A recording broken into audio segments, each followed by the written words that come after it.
இருவர்கள் தன்னை காட்டும் வலுகொண்ட உணர்வை சுவாசித்தது. அது உணர்வோடு சென்றப்பன் அந்த வலுகொண்ட உணர்கொண்டு பரிணாம வளர்ச்சி ஆழ்ந்தது. மனிதன் அகற்றின் முதல் நிலைகளை பெற்றவன் நஞ்சினர் என்று உணர்வினை தன்னை ஒளியாக்கும் நிலை பெற்றார்.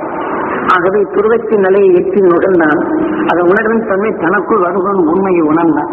மின்னல்கள் தாக்கப்படும்போது ஒன்றோடு ஒன்று சேர்த்ததும் அந்த மின்னல் அந்த ஒளி பொறிகளை தாவர இனங்கள் எப்படி மகிழ்ந்து அந்த உணர்ச்சிக்கு அது விளைவுகள் வருகின்றது, அதன் ஆற்றல்கள் எப்படியெல்லாம் மாறுகின்றது என்பதனை உணர்ந்தறிந்தவர். ஆக இன்னொரு ஒளிக்கட்டின் தன்மை வரும்போது அதனை இந்த தாவர இனங்கள் வளர்ந்து அதற்கொண்ட பொறிகளை எப்படி மாற்றுகின்றது. இந்த செடிகளிலிருந்து வெளிப்படும் மனத்தை சூரியன் எடுத்துக்கொண்டால் அதே போல மற்றொரு செடியின் உணர்வுகள் காற்றலையில நடந்தால் ஒன்றொன்று எதிர்பாராத மோதினால் அந்த உணர்வின் தன்மை ஒன்றாக இணைத்து அதை ஒன்றுடன் ஒன்று சுழல் காற்று போல் தொடர்ந்து ஆவின் தன்மை மேலே சென்று இந்த உணர்வு ஒன்றுடன் ஒன்று மோதி வலுவானத்தின் புவியின் ஈர்ப்புக்குள் வந்து விடுகின்றது. புவியின் ஈர்ப்புக்குள் பரம்பத்தின் எந்த நட்சத்திரத்தை உணர்வு தாக்கியதோ அதே அந்த மின்னல் கட்டையில் வரப்போ முடியும். இது விசிந்தி எழுகின்றது. தான் எத்தகைய உணர்வின் தன்மை கவர்ந்ததோ அந்த சக்தியை தான் கவர்ந்து புதுவிதமான செடிகளாக மாறுகிறது. இதான் நம்ம ஏற்கனவே சொல்லிவில்லை. மீண்டும் உணர்வின் நுகர்ந்தார் வேதங்கள் கூறியபடி அதன் மனத்தை நுகர்ந்தால் சாம இசை. அந்த வேண்டின் உணர்வில் நாம் நுகர்ந்தால் ஓவை வாங்கிவிடும். ஒரு விசைச்செடியின் உணர்வில் நுகர்ந்த என்று நம்முடைய அறிப்பின் தன்மை அந்த இயக்கத்தின் தன்மை அந்த இசையாகின்றது. அதே ரோஜாப்பின் மனத்தை நுகர்ந்தால் ஆஹா என்று ஆனந்தப்படும் நிலைகள். ஆனால் கசப்பினுடைய கண்டு ரோஜாப்பினுடைய கவர்ந்து கொண்ட மனம் ஓடினார்.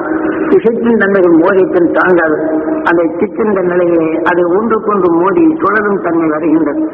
இப்படி மாறும் நிலைகளில் அது எவ்வாறு மீண்டும் உணர்வு பற்றும் ரோஜாப்பு உணர்வு மீண்டும் இசைச்செடி உணர்வும் இது மூன்றும் ஒன்றாக சேர்க்கப்படும் போது ஒன்றுடன் ஒன்று மோதி அதன் இயக்கங்களை மறந்து விடுகின்றது. ஆனால் உணர்வு மாறுகின்றதுதான் அதர்வன காம அதர்வன. அதே சமயத்தில் மூன்று ஒன்றாக இணைந்து விட்டால் யஜு உணர்வின் தன்மை ஒன்றாக இணைந்ததும் மீண்டும் காம. இதன் கலவை ஆனத்தின் புதுவிதமான மனங்கள் வருகின்றது. நாம் பல பொருட்களை கலந்து பல இடத்தை மோந்து பார்த்தால் அதன் அரிசி மோந்து பார்த்தால் வேறு விதமா இருக்கும், மிளகாய் மோந்து பார்த்தா வேறு விதமா இருக்கும். அது கருவேப்பிலை மற்றவரை சேர்த்து இதில் ஒரு பலகரமாக ஆக்கும்படி பொருட்கும் மனங்கள் மாறும். அதான் மீண்டும் காம. எதன் உணர்வின் தன்மை பெற்றதோ அதன் வழிகொண்டு அது கருவாக்கி விடுகின்றது. இதே போல மின்னல்கள் ஒன்றோடு ஒன்று மோதும்போது அது தாக்குதலால் சிந்தி எழுதுகின்றது. அப்ப அதில் பட்ட உணர்வுகள் தன் இலக்கை கவர்ந்து அது ஒரு செடியாக வருகின்றது. வீட்டிலிருந்து செடியா செடியிலிருந்து விட்டா என்று சேர்த்து இப்ப விஞ்ஞானிகள் பல உணர்வுகள் சேர்த்து புது வித்துகளை உருவாக்குகின்றனர். இந்த உணர்வு தொண்டுதானே வித்து ஆக பல உணர்வுகள் சேர்த்து ஒரு வித்தாகின்றது. வித்தானத்தில் அந்த உணர்வு கொப்ப செடியாகின்றது. ஆகவே இது வேதங்களில் தெளிவாக கூறுகின்றது. ஆனா இது சில பேர் கேட்பாங்க, எப்படி செடி வந்தது, எப்படி விட்டு வந்தது, கடவுள் என்ன வந்துருமா, கடவுள் தான் உற்பத்தி பண்ணான்னு வாங்கிப்பாங்க. நீங்க அவங்களுக்கெல்லாம் எளிதில் பதில் சொல்லலாம். வேதங்களை கற்றுணர்ந்தோருக்கும் சரி இன்னும் இயக்கத்தை நீங்க அவர்களுக்கு அறிவிக்கலாம். இதெல்லாம் இயற்கையின் வீடு. இது வலுகொண்டோ அதன் நிலை கொண்டு இன்று பார்க்கிறோம். நம்ம அரசுகள் எவ்வளவு வலு கொண்டாலும் வலுகொண்ட நிலைகள் இருக்கணும். அமெரிக்கா எல்லா நாட்டையும் அழித்து விடுவார். ஆகவே குண்டு கையில உண்டு. ஆக ஒரு சமயம் எல்லா குண்டும் ஏறினால் இந்த உலகையை அழித்து விடலாம் அவர்கள் ஒரு பக்கமாகிறது. அதே சமயத்தில் அவர் நிறுத்தான் என்ற இந்த உணர்வு குண்டை வெடித்தால் நாம் எந்த பக்கம் வெடிக்கிறானோ ஒரு 1000 சதுர மைலுக்கு விஷத்தன்மை பரவி மனிதன் இருப்பான், புத்தி கெட்டுப்போம். மிருகங்கள் இருக்கும், அந்த விஷத்தன்மை ஆனத்தும் புத்தி கெட்டுப்போம். அப்ப சிந்திக்கிற நேற்று ஒன்றோடு ஒன்று போக்கு ஒரு பைக்கையா நினைக்க எத்தனை அடி வாங்கினாலும் தாங்கிக்கொள்ளும். அதே மாதிரி உயிரினங்கள் மாறிவிடும் என்ற நிலை இருக்கணும். இப்போ அவன் நாட்டுக்காரன் பிரெஞ்சுக்காரன் எல்லாம் செய்தா இருக்கிறாங்க. இந்த விமானத்தை கடத்தி சென்று அங்கிருந்து தாராளமா இவனுக்கு பயப்படாதபடி இவர்களை காக்க வேண்டும் என்று அவர்கள் அடிமையாகி இங்கே அதே சமயத்தில் இந்திய நம்ம அரசாங்கம் அவன் கொன்றான் பல நிலைகளை எழுதான் என்று அவன் கைகளில் சிக்கினான். அவனை மீட்டிச் செல்வதற்கு 4 பேர் அவனை மீட்டிச் செல்கின்றனர். எல்லா ஆயுதங்களும் உண்டு, போகவும் விட்டு விட்டனர். இப்ப அவங்க கேட்டா முடியல. அப்ப இதே மாதிரி வலு கொண்டு அவன் எவனோ அதை உணர்வு கொண்டு 5 வாழும் தன்மை தான் நடக்கும். ஊருக்குள்ளும் சரி நம்ம வீட்டுக்குள்ளும் சரி. ஒரு பையன் போகிறான்னா நம்ம ஏதாவது நம்ம அனுப்பிவிடுவானே. ஒரு தெருவுக்கு ஒருத்தன் போகிறான்னா நம்ம பயந்துகிட்டு அவன் சொல்லுகிறான். நம்ம என்ன நியாயத்தை நம்ம செயல்படுத்துறோமா? வீட்டுக்குள்ள கொஞ்சம் போயிட்டவங்கன்னா எதாவது பேசணும் வயசு போடான்னு அவனை கண்டா பயப்படும், நல்லது சொல்றதுக்கே பயப்படும், நல்லது செய்வதற்கே பயப்படும். இதே மாதிரி ஊழலும் உலகளும் இருக்கக்கூடிய நிலைகள், தீவிரவாதம் என்ற நிலைகள், அதீதமான நிலைகள் வளர்ந்து கொண்டு ஞானம் என்ற உணர்வை மறைத்துக் கொண்டு ஞானமற்ற நிலைகளை இன்று காற்று மண்டலமே விகத்தமையா பாரு. டிவி மூலியமாகவும் விஞ்ஞான கருவிகளால் நாம் பக்கத்தில் இருக்கிற மாதிரி எல்லாத்தையும் நகர்வு இங்கும் ஆக்சிடென்ட் ஆகுது, அதை படமாக்குங்கள் கண்மம் கொண்டாடுங்க.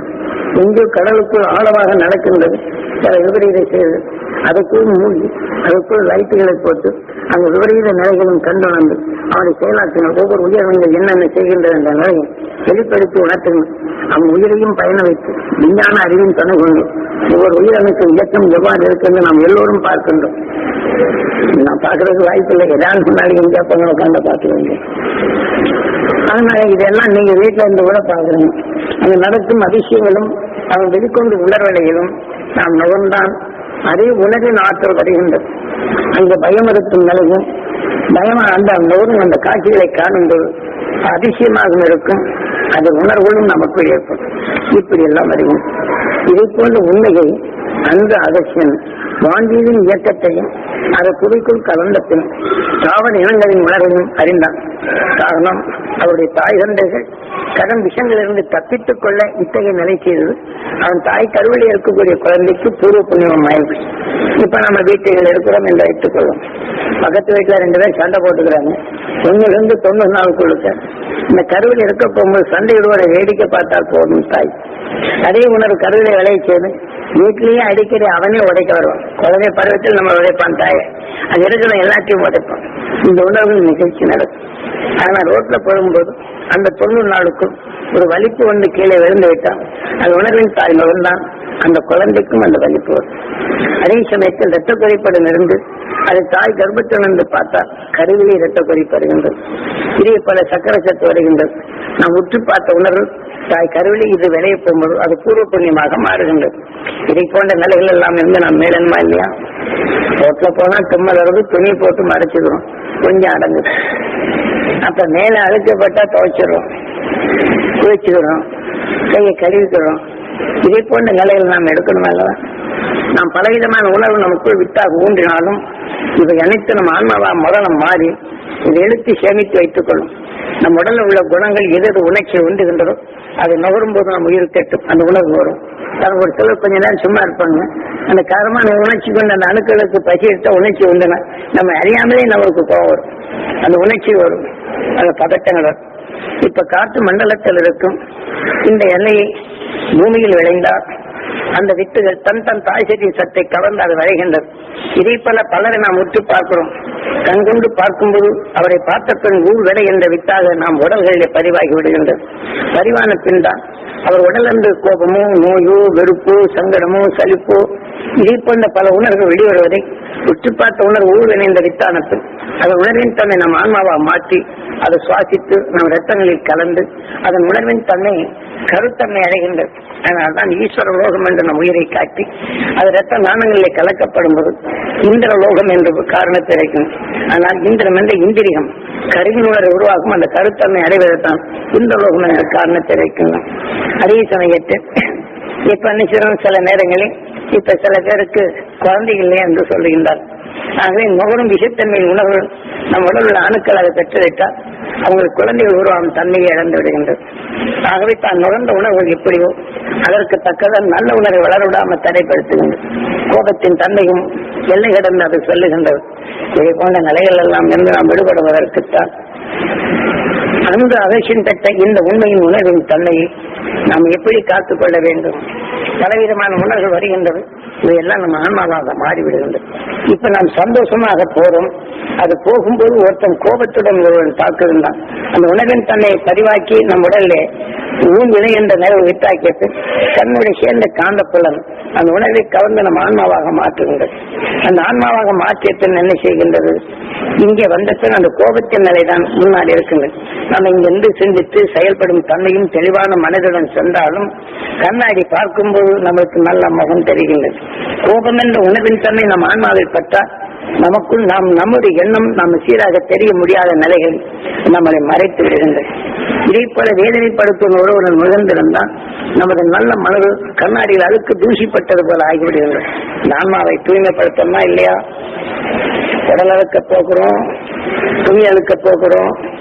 ஆனா ஆத்மாவை சுத்தப்படுத்த வேண்டாம். சிந்தனையற்ற நிலைகள், எதன் உணர்வு கோபமோ எதன் வேதனையோ அதன் உணர்வு நம் உடலுக்குள் சென்று அந்த வேதனையான அணுக்கள் அதிகமாக வளர்ச்சி பெறணும். நம் உடலிலே அது வேதனை உணர்வுகளைத்தான் தோன்றும். ஆனால் நாம் ஆன்மாவை தூய்மைப்படுத்தவில்லை என்றால் அந்த அணுக்கள் மறைந்துவிடும், அதனுடைய வளர்ச்சியை பெற்றுவிடும். நல்ல அணுக்களை காண முடியாத நிலைக்கு போகும். நல்லதையே நாம் பேச முடியாத நிலை வரும். வேதனைப்படும் உணர்வுகளை நாம் சொல்ல வேண்டி வரும். அந்த வேதனைப்படும் உணர்வு ஒருத்தர் கேட்டார் என்றால் அவர்களுக்கும் அந்த உணர்ச்சி ஓம் நம சிவாய சிவாய நமவும். ஆகவே இந்த உணர்வின் தன்மை நம் உடலை விளைந்தது மற்ற உடல்களையும் நிறைய செய்யும். ஆக நாம் எதை நுகர்கின்றோமோ அது உணர்வின் தன்மை நம்மை ஆட்சி புரிய பெறுகின்றது. நம்மை ஆட்சி புரிய இந்த உணர்ச்சியின் தன்மை வேறு சொல்லும் போது கேட்பொரு உணர்வுகளும் இது ஆட்சி புரிய தொடங்கி விடுகின்றது. ஆக இதை போல ஒருவருக்கு ஒரு வரிசையாக்க போகும்போது இதையெல்லாம் நாம் மாற்றி அமைக்க வேண்டுமா வேண்டாமா? இந்த விஞ்ஞான அழிவில் பேரழிவில் தோன்றி கொண்டிருக்கும் இந்த நேரத்தில் தீமை இந்த உணர்வுகள் நமக்கு நுகராதிருத்தது. இன்று ரேடியோ டிவி ஒலி அலைகளை பரப்புகின்றன. ஆக இன்று மின்னலின் அறிவுகளோ அதிகமாக்கப்படும் போது அதை கட்டுப்படுத்த விஞ்ஞான அறிவு கொண்டு அந்த அறிவுகளை தாங்கி இது தெளிவாக்கும் தன்மை கொண்டார்கள். ரேடியோக்களும் இந்த கடினமான நிலைகளும் டிவிகளிலும் இத்தகைய எதிரலைகள் வலுகொண்ட உணர்வு எத்தனை அலவரிசை அனுப்பும் போது ஒரு வீரியான அலவரிசை வைக்கின்றனர். அதாவது யுத்தங்கள் நடத்தப்படும் போது ஒரு செய்தியை மாற்றி அமைக்க வரும்போது இந்த செய்திகளை கேட்க விடாத இடைமறித்து இவங்க இக்கோனுடைய நிலைகள் அனுப்பப்படும் போது அந்த செய்திகளை முழுமையாக தெரிந்து கொள்ள முடியாது.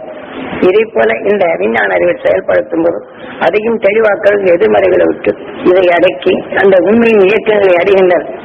இங்க நாம் ரோட்ல பேசினோம்னா இந்த செல்போன்களை கொடுக்கின்றோம்.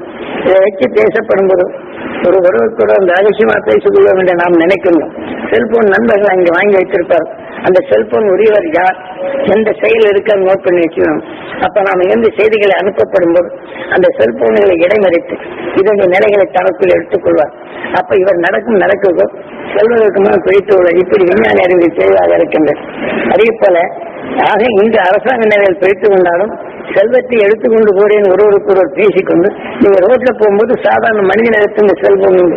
நாங்க சொல்லிவிட்டு இடவெளியில போனா என்ன ஆகுது, இந்த இடத்துக்கு போறதுன்னா குறிப்பிட்ட இடத்துல டக்குன்னு வந்தான் யாருக்கும் தெரியாது நாம் நினைக்கிறோம். இவருக்கும் பேசின செல்போனை நீங்க சொல்லிவிட்டு போகும்போது இடம் எடுத்து காசு அடிச்சுட்டு வரேன் நான் சம்பாதிக்கிற ஆசையும் போயிடுச்சுன்னா என்ன ஆகுது? இந்த விஞ்ஞான அறிவில் நாம் இருக்கின்றோம்.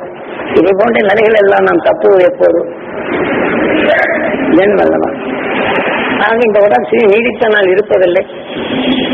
இந்த உடலுக்கு பின் இந்த உடலை வளர்த்து கொண்ட நிலைகளோ இன்றைய செயல் நாளை சரீரமா மாறுகின்றது. இதை போன்ற நிலையிலிருந்து நாம் மாற வேண்டுமா இல்லையா? இந்த 2014 பல விஷத்தன்மையான நிலைகள் பரவுகின்றது. அதை நுகராது தடுத்து நாம் பழகுதல் வேண்டும். ஆக அசுர குணங்கள் அழிகின்றது. அசுர குணங்கள் செல்லும் போது நம்ம அசுர உணர்வு நம்மை ஆட்கொண்டிடக்கூடாது. அது மாற்றவாத நமக்குள்ள சக்தி வேண்டும் அல்லவா? வெள்ளிக்குள் மின் கதைகளை பாய்ச்சப்படும்போது மற்றவர்கள் நுகர்வதில்லை. அந்த ஒளிக்கட்டைகள் மின் கதைகளாக அதை மாற்றுகின்றது. இதே போல இவை அனைத்தும் மின் கதைகளாக மாற்றிய அந்த துருவ நட்சத்திரத்தை உணர்வு எல்லாவற்றையும் மாற்றி அமைக்கும் சக்தி பெற்ற அந்த உணர்வை நீங்கள் பெறச் செய்வதற்குத்தான் உங்கள் உயிரை ஈசனாக மதித்து உங்கள் உடலை சிவமாக மாற்றி மனிதனால் உருவாக்கி அருணுக்கு சக்தி கொண்ட இந்த உணர்வினை உங்களை பெறச் செய்வதற்கும் உணர்வை ஊழ்வினை என்ற வித்தாக பதிவு செய்வதற்கும் அபாயம் வரும்போதெல்லாம் ஈஸ்வரா என்ற உங்கள் உயிரை எண்ணி அந்த துருவ நட்சத்திரத்தை உணர்வை எடுத்தால் இடமறித்து உணர்வும் வருகளை இதை தடுத்து நிறுத்தும். ஏனென்றால் இந்த செல்போனில் இடமறித்து அறிவது கொண்டு நாம் அந்த உணர்வின் தன்மை வலுப்பெற்றால் தீமை என்ற உணர்வு நமக்குள் செல்லாது. நமக்கு பாதுகாப்பான நிலைய வேண்டும் என்பதற்குத்தான் இது உங்களுக்குள் பதிவு செய்தது. ஏனென்றால் இப்போ இதுவரை மட்டுமல்ல, ஞான வழியில் உள்ள அந்தகள் நம்மால் தர முடியலை என்றாலும் வீடுகளில் கருவுறும் சிசுகளுக்கு அந்த குடும்பமே அந்த குழந்தை கருவரும் ஒரு தெய்வீக பண்பு கொண்ட மனங்களை விட்டு நல்ல உணர்வுகளை பேசி அந்த கருவில் வளர்ந்த குழந்தை உலக ஞானம் பெற வேண்டும், உலகில் அந்த அஞ்ஞான சக்தி பெற வேண்டும், அந்த அகசிய சக்தி பெற வேண்டும், திருமணம் அந்த பேரவர்களும் பெற வேண்டும், ஒரு மகிழ்ச்சியான அந்த உலகமும் பெற வேண்டும், ஒரு நட்சத்திரமான அந்த பேர் ஒளியும் பெற வேண்டும், உலகை இருளிருந்து மாற்றணும், அதுவும் ஞானியாக வேண்டும். இங்கு வரும் தீவிர வளர்ச்சி வென்றும் அருசக்தி பெற வேண்டும், அறுவழி பெற வேண்டும், உலக மக்களை காத்திரும் அறிஞானி ஆக வேண்டும் என்றும் நீங்கள் இப்ப தியான வழி அன்பர்கள் உங்களால் பெற முடியவில்லை என்றாலும் கருவில் வளரும் குழந்தைக்கு இதை போன்ற உணவு இந்த உயர்ந்த சக்தி ஊட்டும். எப்படி அகசியம் அவன் பிறந்தானோ தன் தாயை பாதுகாத்துக் கொள்ள அந்த உணவின் தன்னை நுகர்ந்தப்பின் உலகை அறிந்திடும் அறிஞானி ஆனான். நஞ்சி வென்றிடும் அதை சிக்கி வைத்தான். அவன் அந்த உணர்வு தன் மனைவிக்கும் போதித்தான். மனைவின் தன் கணவனை ஏற்றுக்கொண்டது. உணவின் தன்மை ஒன்றானது. இதை உற்று நோக்கி உணவின் தன்னை அந்த ஒளியின் கருவாக உருவாக்கினார்களோ இந்த அதே எல்லையில் இருந்து இன்றைக்கும் வாழ்ந்து கொண்டது. அதனை விளைந்த உணர்வு அது பரவுகின்றது. சூரியன் கவர்கின்றது, பிரபஞ்சத்தில் பரவ செய்கின்றது. நமது பூமியை சுழற்ற வழி கவர்கின்றது, நம் பூமிக்குள் பரவ செய்கின்றது. அதை பெறுவதற்குத்தான் பரவு நிலையில் பரவாக இருப்பதும் காலில் 4 6க்குள் அடத்தின் அதிர்வுகள் அதிகம். அது உணர்வில் நுகர்ந்து அந்த அடர்த்தியான நேரத்தில் அதிகமாக நுகர்ந்து இந்த இரத்த நாணயங்களில் கலந்து எங்கள் உடலில் ஜீவ அணுக்களை பெறச்சேன் தொடர்ந்து அதனுடைய நிலைகளை பரம்போது தீமையில் கவராத நிலை கொண்டு அருமாறுபடும். ஆக நாம் தீமையின் உணர்வுத்தல் செய்தான் என்றால் அது உற்று பார்த்தால் நம்ம எரியாக கோபம் வரும். இல்லை என்றால் அவன் வலுப்பெற்றவனால் தான் நமக்கு வேதனை வரும். அந்த வேதனை என்ற விஷயத்தின் தன்மை நம்மை மாற்றும். அப்படி மாறாதிருப்பதற்கு அந்தந்த காலங்களில் நீங்கள் அந்த புற நட்சத்திர பெயரோடு பெற வேண்டும் என்ற உணர்வை சேர்த்துக்கொள். இத்தகைய தீமைகளை மாற்றும் திறன் தருகின்றது. உங்களை நம்பும் ஜோசியக்காரர் சொல்லி உங்க வீட்டுல ஏதனாட்டம் இருக்கிறான், அதனால இப்படி எல்லாம் பார்த்துரு, அடுத்த அப்படி குழந்தை பிறந்தவங்க இப்படி எல்லாம் இருக்கணும் சொன்னதெல்லாம் மனசு ஏற்று அதே எண்ணம் கொண்டு குழந்தை அப்படிதான் நடக்கும். அதே நிலைதான் நீங்க நடக்கும். யோசிய உணர்வை நீங்கள் இருந்தால் அதன் உணர்வின் தன்மை தான் கருவாது. நீங்க அறுவடை உணர்ந்து உங்களுக்குள் கருவை உருவாக்கும். இது ஜோசியம் சொல்வதெல்லாம் செய்யாது. ஆனால் அதனுடைய உணர்வு நமக்குள் இருந்து அதுதான் ஆட்சி புரியும். அதன் வழிதான் நம்மை வழிநடத்தி செல்லுகின்றது. இதே வாசு சாத்திரம் என்று சொல்லப்படும் நினைக்கிறேன். வாசு என்றால் நமது சாஸ்திரப்படி உயிர். வாசு தேவன் என்று சொல்லும். மிகுந்த உணர்வு உருவாக்குவான் என்று இப்படி இருக்கப்படும் போது வாசு தேவன் உருவாக்கணும். இப்ப வாசு சாஸ்திரம் வந்து அங்கிருந்து வருவான். இன்னமும் சைனா இருந்த நிலையில கத்துக்கிட்டு வந்தாராம். இங்க வந்த உடனே என்ன செய்வாரு, இப்படியா இந்த வாசப்படி இப்படி மாத்தினா நல்லா இருக்கும், மேற்கு நிலையில எப்படி இருக்கு, தெற்கு வரை எல்லாம் சரியா என்ன செய்யறாரு, எதுவும் இங்க கரித்திரம் தாண்டம் ஆடுது, விஷக்கிழமைகள் இங்க வருது, விஷத்தன்மையை பரவிடுச்சு, சிரமட்டு மாதிரி நீங்க செய்து வச்சுட்டீங்கன்னா அது இதெல்லாம் அதுக்கோசம் தாங்கிடும். அவனுக்கு காசு வேணும், இதை சொல்லி வச்சிடலாம். அதை செய்த வீட்டுகள் நிறைய பேர் காசு தர ரோட்ல நிக்கிறவங்க இருக்கிறாங்க. அந்த வாசுதவங்க சுவாசிக்கும் இந்த நிலவை மாற்றி அமைக்க வேண்டும். ஆக நாம் சுவாசிக்கும் உணர்வு இருக்குது. பேரவழி உணர்வின் தன்மை நாம் சங்கடம் என்ற உணர்வை மாற்றி அந்த பேரவழி இங்கே மாற்றினால் இந்த உணர்வின் தன்மை கொண்டு நமக்கு நல்வழி அழைத்து செல்லும் என்ற நிலையில நமது சாஸ்திரங்கள் வாசு சாஸ்திரம் என்று நீங்க வீட்டுல இல்ல இந்த கட்டடத்தில் வெறும் முகப்புதான். இதுதான் நாம் முகப்பின் உணர்வுகளை வேதனை வெறுப்பு சங்கடம் இதை மாற்றுவதற்கு பேரவழி உணர்வை நமக்கு முன் நிறுத்தினார். இந்த தீமைகளை விலைக்கு நல் உணர்வை நமக்கு கூட்டி நல்வழி தடுத்த அந்த நிலைகள் என்பதுதான் அந்த அறிஞானிகள் கூட்டினர். இது இங்கேயும் அவன் ரஷ்யாவிலிருந்து இதை சீனாவிலிருந்து கத்திட்டு வந்தது, இதே மாதிரி கொரியாவிலிருந்து கத்திட்டு வந்தது, அந்த ஊர்ல இருந்து சொல்லியாச்சுனா இங்கிருந்து ஏற்றுமதி பண்ண நிலைகள் அமெரிக்காவில் தயார் பண்ண இங்க கருங்கல் எடுத்து பாலிஷ் பண்ணா அமெரிக்காக்கள், இங்க இருந்து பொருள்கள் எடுத்த உருவாங்க அமெரிக்காவுடைய நிலைகள், இங்க இருந்து படிச்சுட்டு போய் அமெரிக்காவில போய் பல தத்துவங்கள் அமெரிக்காவில இருந்தால் கத்துக்கிட்டு வந்தாங்க. அவர் பெரிய பொருள். ஆகவே இப்படித்தான் மக்களை ஏமாற்றி அவருடைய பொருள்களை வாக்கி வாங்கலாம் முடிகின்ற நமக்கு அவர்கள் நன்மை செய்யப்படும். நம் எண்ணிய உணர்வுத்தான் நம்மை மாற்றுகிறது. ஆகவே உங்களை முழுமையாக நம்பும் அருணை பெறும். ஆகவே அவசியம் பெற்ற உணர்வு நீங்கள் எடுத்துக்கொண்ட பின் ஒவ்வொருவரும் நீங்கள் கணவனும் மனைவியும் பேரருளை பெற தவறாக ஏனென்றால் இந்த உடலுக்கு பின் விஷத்தன்மைகள் பரவும் நிலைகள் பூமியில் அதிகரித்து விட்டு இதிலிருந்து தன்னை பாதுகாத்துக் கொள்ள அருளை உங்களுக்கு கூட்டிக் கொள்ளும். உணவின் தன்மை இந்த ஆன்மாவை தூய்மையாக்கிக் கொள்ளும். ஆக அருணரை அடிக்கடி நாம் சேர்க்கப்படும் போது அந்த துருவ நட்சத்திரத்தின் ஆற்றல் நம் ஆன்மாவை பெறுகின்றது. ஆக அப்படி பெருக வேண்டும் என்றால் கணவன் மனைவியும் அந்த காலையில் ஒரு 10 நிமிஷம் ஆகும் அந்த துருவ நட்சத்திரத்தின் பேரருளை நான் தர வேண்டும். என் உடல் முழுவதும் படர வேண்டும். என் உடல் உள்ள ஜீவான்மா ஜீவனுக்கு தர வேண்டும். என் மனைவிக்கு தர வேண்டும். அவர் உடல் உள்ள ஜீவான்மா ஜீவனுக்கு தர வேண்டும் என்று அதை எண்ணுகிறார். இருவருமே ஒன்றா சேர்த்து எங்கள் இருமணம் ஒன்றிட வேண்டும். இரு உணர்வு ஒன்றிட வேண்டும். இரு ஒன்றிட வேண்டும். இருளை அகற்றும் சக்தி பெற வேண்டும். எங்கள் சொல்லிலும் செயலும் புனிதம் பெற வேண்டும். நாங்கள் பார்க்கும் அனைவரும் நலம் பெற வேண்டும். அறுவடை வாழ வேண்டும் அனைவரும் என்ற இந்த உணர்வை உருவாக்கி கொள்ள நீ உணர்வு உங்களை ஆட்சி புரியும். நீங்கள் சொல்லும் உணர்வு கீழ்ப்பு உணர்வு அதை ஆட்சி புரிந்து அவர்களின் நலராக ஒருவருடைய உணர்வு என்னை இப்படி செய்தார்கள் என்று உணர்வை நீங்கள் நுகர்ந்தால் அந்த உணர்வை ஆட்சி பெறுங்கள். அவர்கள் எதிரியாக்கத்தை அந்த எதிரியாக்க சொல்வதோடு மட்டுமல்ல, அடுத்தவர் என்னை இப்படி தொல்லை செய்கின்றனர் என்ற உணர்வின் தன்மை அங்க சொல் அவருக்குள் எழுப்பும் உணர்வுபட்டு நம் உடலில் விளைந்த உணர்வுகள் அவர்களையும் அந்த ஆட்சி பெறும்படி செய்து அந்த ஆட்சியின் தன்மை வரப்படும் போது நம் நெருங்கிய உணர்வு வெளிப்பட்டது நம்மை சுற்றி தீய வினை என்ற உணர்வுகள் கவர்ந்து நமக்குள் சிந்தனையற்ற நிலையில் அழுக்குகளாக மாறுகின்றது. நாம் கண்ணாடியில் அழுக்கப்பட்டால் எப்படி நாம் நம்மை பார்க்க முடிவதில்லையோ இதே போல நிலைகள் அங்கு உருவாக்கி விடுகின்றது. இதை போன்ற நிலைகளால் நீங்கள் தப்புவதற்குத்தான் இந்த தியான வழி அந்தர்கள் நம்மால் முடியவில்லை என்றாலும் இந்த குழந்தைகள் கருவில் இருக்கக்கூடிய குழந்தைக்கு இது பெற வேண்டும் என்ற உணர்வை ஊட்டும் தென்னாட்டுடைய சிவனை போற்றி எந்நாட்டவருக்கு நிறைவாப்பட்டு அந்த எந்நாட்டவரும் அந்த துருவ நட்சத்திரத்தை எடுத்தால் அது இறையாக உணர்வின் செயலை இருளையாக்கி இருளை நீக்கி பேரளவு என்ற ஒளியாக மாற்றம் திறன் பெற்றது. ஆனால் அடுத்தவர் தரும்போது நாம் சொல்லுகின்றோம், நாம் நம் நாட்டில் தகுந்த அறிய அவசியம் உணர்வு நிறைய படந்துள்ளது. இதை அறிவதற்குத்தான் எனது சொன்னார். அவசியம் எப்படி காடு வழி அறிந்தான், அந்த உணர்வின் நுகர்ந்தான், பேச்சின் தாழ எண்ணத்தை எப்படி உணர்ந்தான், பிறந்த குண்டத்தின் உணர்வின் நெஞ்சனை வெல்லும் ஆற்றல் எப்படி பெற்றால் அதன் பெற்ற உணர்வு சென்ற பாதையில் நாம் என்னை அழைத்து சென்ற நீங்க உட்கார்ந்து கேட்கிறீங்க. நீங்க அறிவதற்கு அதேசம் பெற்ற முறைகளும் அவன் அந்த சக்தி பெற்ற நிலைகளும் காடு நிலைகள் நாம் அறிய செய்து அந்த உணர்வின் தன்னை நுகரச் செய்து அதன் காலத்தில் எப்படி மாற்றி அமைத்தார், பல நிலைகளில் தன்னை எப்படி அறிந்தான், அண்டத்தை எப்படி அறிந்தான், தாவர இனங்களை எப்படி அறிந்தான், உலக நிலைகளை எப்படி அறிந்தான், நமது பிரபஞ்சம் 2000 சூரிய குடும்பங்களை சேர்த்து சுற்றுகின்றது என்ற நிலை எப்படி அறிந்தான் என்ற நிலைகளை தெளிவாக கூறப்படும். இப்ப நாம் ஒருவருக்கொருவர் நாம் பேசும் உணர்வுகள், நாம் பேசிய உணர்வுகள் சூரியன் கலந்து நம்ம 2000 பேர் இருந்தால் நம்ம 2000 பேர் 2000 பிரபஞ்சம் தான். நாம் ஒருவருக்கொருவர் கலந்து அந்த ஒருவாடி உணர்வுகள் வெளியெடுக்கும் போது இந்த காத்திலே தான் நிறக்கின்றது. ஆகவே இதுக்குள் இருந்து தான் மீண்டும் நாம் எடுக்கணும். இந்த 2000 சூரிய குடும்பம் பிற அண்டங்களிலிருந்து எடுக்கும் உணர்வு அதற்குள் கலந்து இந்த 2000 சூரிய குடும்பங்கள் 2000 அண்டங்களும் இதே போல எத்தனையோ அண்டங்கள் சேர்ந்து வாழ்கின்றன. ஒன்றுடன் ஒன்று பிணைந்துதான் ஒன்றுடன் ஒன்று வாழுகின்றது என்பதை தெளிவாக கூறினார். அதனால் நாம் மனிதர்கள் அதற்கும்னா அந்த பேரறிவு உணர்வை நாம் பெற வேண்டும் என்று இந்த 2000 பேரை நாம் சேர்ந்து அந்த 2 ஒன்றாகி நஞ்சினை 2 அருளை நமக்கு கூட்டி அதை நாம் செயல்படுத்த வேண்டும். இதன் உணர்வை நாம் வளர்த்துக் கொண்டால் இதில் ஏற்காத நிலைகளை ஒதுங்கி நிற்கும். எப்படி 2000 சூரிய குடும்பங்களில் அதை ஒரு ஒதுங்கிய தூசி இழுத்தால் அதை சூரியன் கவரப்படும்போது அதை இழுகள் வரும்போது இதன் ஒளிக்கட்டால் வால் நட்சத்திரம் போன்று தருகின்றது. ஆனால் அதை இழுத்து வரப்படும் போது நமது பூமி கவர்ந்தால் நமது பூமியின் காற்றழுத்த மண்டலத்தில் சேர்ந்த மோதியத்தில் அது நெருப்பை போன்று ஆகின்றது. அதை கல்லை போல கட்டியான நிலையில் ஆனாலும் நமது பூமிக்கு அது வீழ்க்கப்பட்டு இந்த காற்றழுத்த மண்டலத்தில் வாய்ந்தத்தில் நெருப்பாக மாய்கின்றது. இதே போல இன்று மின்னர்கள் கடல்களை தாக்கப்படுவது கடல் அலைகள் அழுத்தமாக மோதினால் அதிலும் நெருப்பு. இதுதான் அது உணர்வின் தன்மை.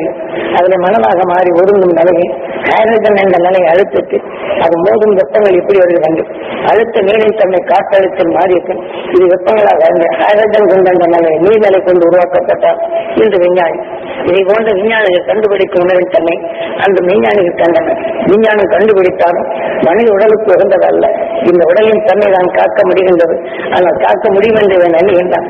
விஷயத்தின் தன்மை மனித ரூபத்தை தான் மாற்ற முடிகின்றதாக விஞ்ஞானிகளால் உணர்வின் கருவின் இயற்கை விளைந்த மோதச்செய்து ஒரு உணர்வின் தன்மை மாற்றுகின்றான். ஆனால் அதே சமயம் இதன் அஞ்ஞானியதான் ஆகின்றான தவிர அவன் நுகர்ந்த உணர்வுகள் தீமையின் கணக்குள் வளரும்.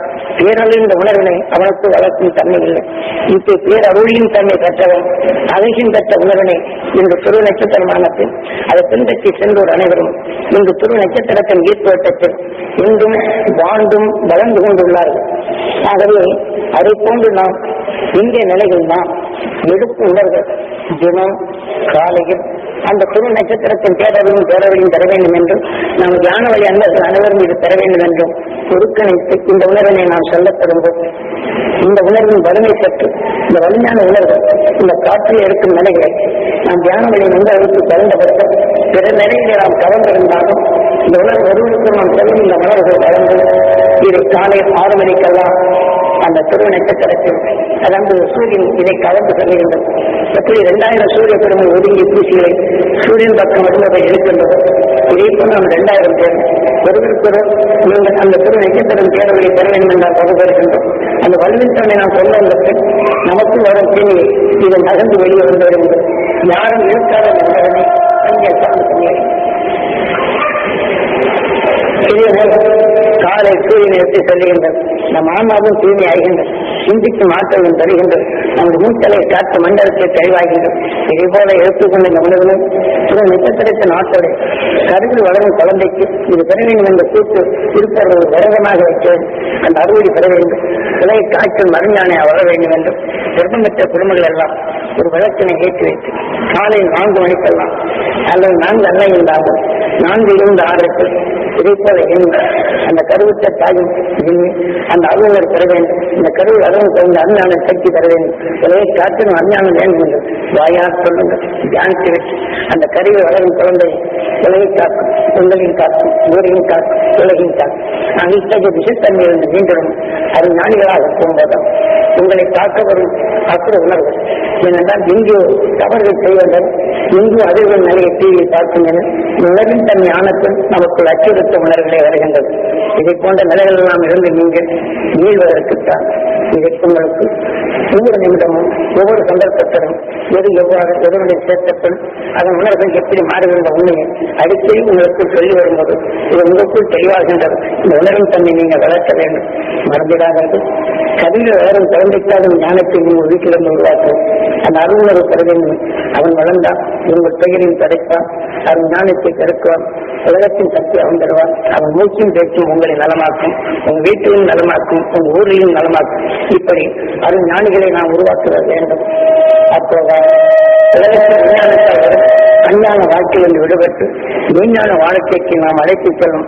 அடுத்து இந்த 2000 முழுமை அடைவதற்கு 3000க்கு பேரவை பெற்ற உலகமாக மாறி இங்கே சேர்த்த இருள்களை அகற்றிவிட்டு பேரின்ப பூமியாக மாறி இந்த பூமியின் தன்மை 3000 ஆவதற்கும் இந்த நீர்நிலைகள் அதிகமாக மாறிவிடும். நாளடைவில் சூரியனை கடந்து நகர்ந்துவிடும். தனிப்பாறையாக மாறும். நகர்ந்த உலகம் வரப்படும்போது இந்த அறிஞானிகள் உணர்வின் தன்மை துருவ நட்சத்திரத்துடன் நாம் இணையும் பருவம் வரும். அதன் வெளியில் சக்தியாக நாம் என்றும் நிலையாக, திரையில்லா நிலையாக, பேரிந்த நிலையாக, என்றும் அறிஞான உணர்வாக, அது உலக உணர்வுகளை இருளை அகற்றும் நிலையாக நாம் என்றும் ஏகாந்த நிலையாக வாழும் சக்தி பெறுகின்றோம். குழந்தைகளை இத்தகைய நிலைகள் வளர்த்துவிடும். அருணரை தெரிவித்துவிடும். அவை எப்போதும் இந்த பூமி கூடி சீக்கிரம் அது செயலை இழக்கத்தான் போகின்றது. நமது உடலும் நாளடைவில் சாலடையத்தான் போகின்றது. இதுதான் காட்டுகின்றான்.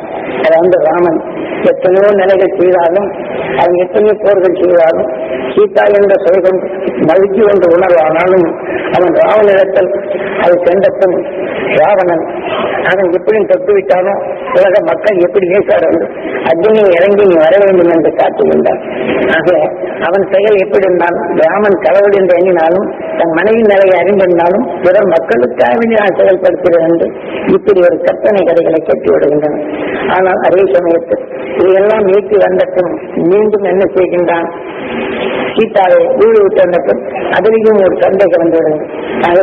தான் கருவாக இருக்கப்படும் போது அந்த குழந்தைகளை அந்த கர்ப்பத்தோடு கொண்டு காட்டிலே விடுகின்றான். அப்போ ராமன் சாந்தமானவன், ஞானமானவன், கடவுளானவன் என்று சொல்வதற்கு இவர்கள் சொல்லும் கற்பனை எந்த அளவுக்கு இருக்கும் என்று சற்று சிந்திக்கிறோம்.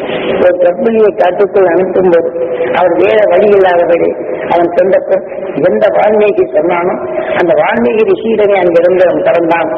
எப்படி என்று நம்ம எல்லாம் முட்டாளாக்கி காரணங்களை சோடி இருக்கார்கள். சற்று சிந்தித்துப்பார். அப்பதான் ராமனுடைய நிலைகள் வரப்படும் போது தன் குழந்தையுடைய நிலை வந்தால் இந்த உலகத்தில் எதனுடைய நிலை பெற்றாலும் அவன் வளர்த்து கொண்ட உணர்வு இந்த பூமியின் உணர்வு சுவைத்தான். அந்த உணவின் தன்மை உடற்பட்டால் உடலை பெற்ற உணவின் தன்மை அது பசுத்தமான நிலைகள் அடைந்தது. ஆகவே எந்த விஷயம் தன்னை அடைந்ததோ அங்கே சென்று அதோடன் இணைந்து கொண்டது என்ற நிலைகளை இங்கே கூறுகின்றன. உலகின் தன்மை ஆன்மா விஷ்ணுவின் அருகிலேயே சென்று விடுகின்றது. அதனை இந்த சீதா லட்சுமியாக சிறுவரும் உணவுகளை மீண்டும் வளர்க்கும் தன்மையாக அது மாறுகிறது என்ற தன்மையை ராமாயணத்தை கூறுகின்றன. ஆக சீதா என்ன செய்கின்றான்? இத்தகைய நிலை ஆனத்து பூமி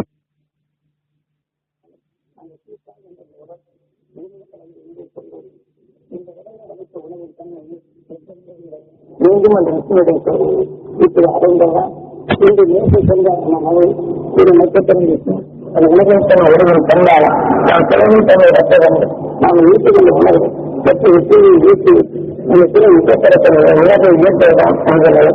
ஆனால் இறைவனை தன்னை தாக்கப்படுவது எந்த சுற்றும் இது தேவைப்படும்.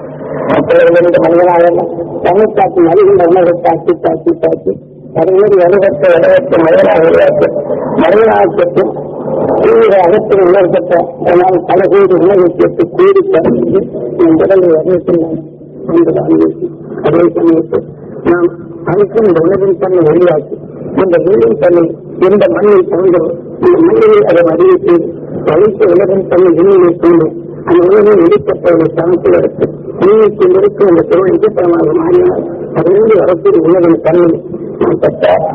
இதேபோல இந்த உணவின் தன்மை உண்டு. இந்த உணவின் தன்னை மன்னத்தை சொல்லுகிறார்.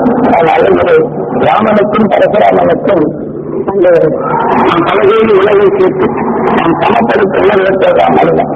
அதெல்லாம் நஞ்சினை நல்லாக மாற்றிவிட்டு நல்ல உணவை செய்து நஞ்சில் உணர்ந்தான் அதை சமப்படுத்தி வாழத்தையும் இந்த மனிதர்களை உருவாக்குகிற வருகிறது. அந்த நிலை அங்கே தெளிவாக்கு உண்டாம்.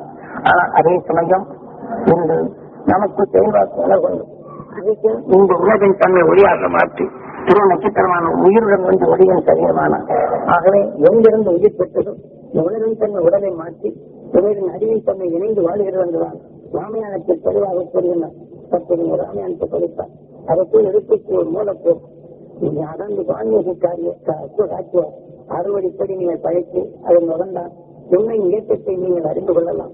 ஆகவே இந்த தெளிவான நிலைக்கும் இந்த உடல் மண்ணுக்கேல உலகின் தன்மை இந்த வெளி இந்த உணர்வு பெற்று அந்த அறிவுணர்வை பெற்று அந்த விஷயம் ஆக உயிரிடம் என்று நிலையப்படும் நமது வாழ்க்கை எப்படி வேதனை என்ற உணர்வு அப்போ அந்த சிறு நட்சத்திர உணர்வு அகர்ந்து விஷ்ணுடன் அந்த உணர்வுக்கு தீமையை போராக படைத்துட்டவன் இப்படி நாம் பல பேர் உணர்வு நம்மை கண்டு இதெல்லாம் ஒன்றாக மாற்றி ஒவ்வொன்றையும் நம் உயிரிடம் உண்டு எவரையும் தன்னை ஒளியாக மாற்றுதான் அது விஷ்ணுடன் சொல்லு அதை தனித்து போகும் நமக்கு வேறு உணர்வை கொண்டு ஒரு கரையான உணர்வு தீமைகள் அவற்றை அந்த உணர்வின் தன்மை வெளியான தனித்து போய் தீமைகளை வென்று உணர்பெற்று ஒன்றாக்கப்படும் வெளியில் வரும் உணர்வின் நஞ்சினை மாற்றும் அதை பெற்றதால் இதனை சித்திரது என்ற நடை ஞான காரியத்தை படித்து அந்த உண்மையை இயக்கத்தை நீங்கள் அறிந்து இந்த உடலுக்கு நான் எங்கே செல்ல வேண்டும் என்று முழுமைப்படுத்திக் கொள் அறிவுணர்வை தொடங்கி முழு அகற்றும் வல்லமை தொடங்கி எல்லார நாட்டில் உருவாகணும் கணவன் மனைவி ஒன்று சேர்த்து வாழும் இந்த உருவாகும் கல்வி தன்னை அதை ஞானத்தை பெற வேண்டும் என்று பெரும் ஞானாக்கி குழந்தை கருவத்தை தமிழிலே மூலத்திலே அதனை உணர்வின் தன்மை தேவை அவன் வளர்ந்தான் நம்மை அறியாத இருளை நீக்கம் நம்மையை காப்பான் ஏழையை காப்பான் உலகை காப்பான் நன்றியை அகற்றுவான் ஆக அறியாத இருளை அகற்றுவான் அவன் நீட்டல் காம பற்றி நான் பெறும் தகுதியை நான் கருதி வளரும் திட்டத்தை உருவாக்கும் ஒரு பிரார்த்தத்தை பெற்றுக் போவதற்காக